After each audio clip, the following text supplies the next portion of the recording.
Hey everyone, welcome back to Weather for Weather Geeks. We missed yesterday's Weather Geeks because I had some other commitments, but this evening we are going to take a look at not only the short range but the long range as well. As always, here on Weather for Weather Geeks. If you're a new viewer to this video, I welcome you to join us most weekday evenings on my weather blog or wfmj.com/weather. We go into as much detail as we can on these videos, things we don't have time to do on TV. I've got a time limit on TV. On these videos. No time limit, so we can get into kind of the nitty-gritty as far as forecast goes, which can be important if you have outdoor plans or anything involving the weather. All right, first things first, as I record this at about 7:30 in the evening, the sun is setting over Boardman. Beautiful sunset this evening with some high clouds adding to things. I'll probably put a time-lapse video of the sunset online here as we go through the evening. It's been another beautiful day today. There's just crystal clear sky on the satellite picture this evening. Let me actually bring up the infrared satellite now that the sun's setting. We're losing visible. Clouds off into the southeast, and we've got some clouds to the north and in between. Just a few fair weather clouds around. That is it.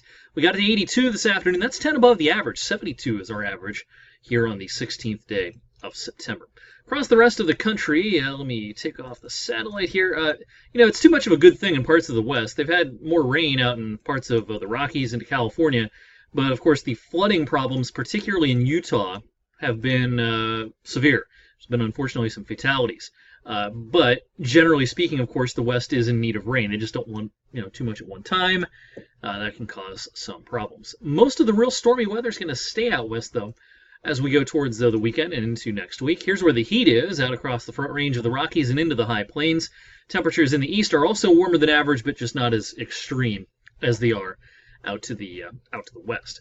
The surface map this evening shows high pressure. That's that circular area right in through here off the coast of Virginia Beach, and that's the same high that's been kind of just lollygagging around for the last few days, bringing us just spectacular late summer and early fall weather. So an east wind on the south side of that high is bringing in moisture into Florida. Anyone who's vacationing at Disney World or anywhere else in Florida is not particularly a big fan of the weather pattern right now. This surface high is going to keep us in good shape through Friday. I think we'll be high and dry for high school football. I'm going to show you the NAM model this evening as we go out towards Friday evening. Here's a look at Friday evening. Precipitation staying off to the north and west, so parts of Michigan, maybe Indiana getting wet. We will stay dry. Now the weekend. Now, the forecast for the weekend has been a little bit challenging. Yesterday, the computer models all sort of uniformly slowed the front down to the point where I thought it probably wouldn't rain Saturday until maybe even after sunset Saturday evening.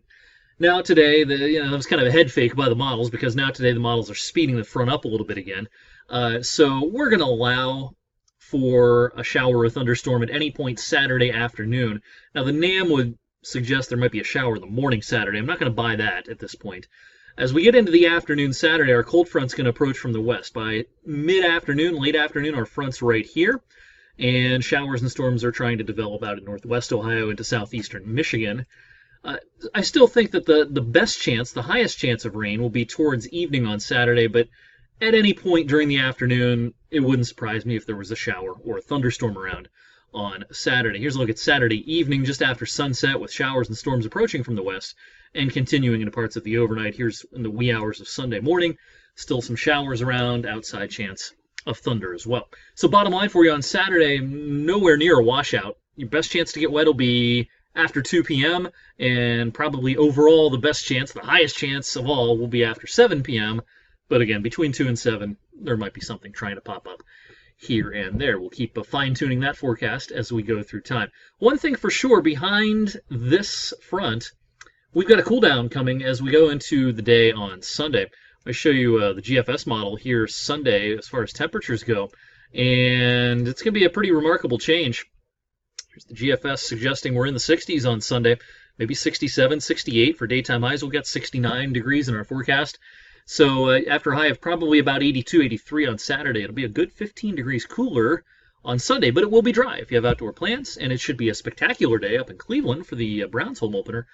Sunday afternoon, I should say, taking on Tennessee, I believe. It's going to be a beautiful afternoon, albeit just a little bit on the cool side up by the lake, especially when you factor in the wind. All right, what about the rest of next week? Kind of a tricky forecast here as we go into next week. Here's the upper level pattern. let's skip ahead to Monday.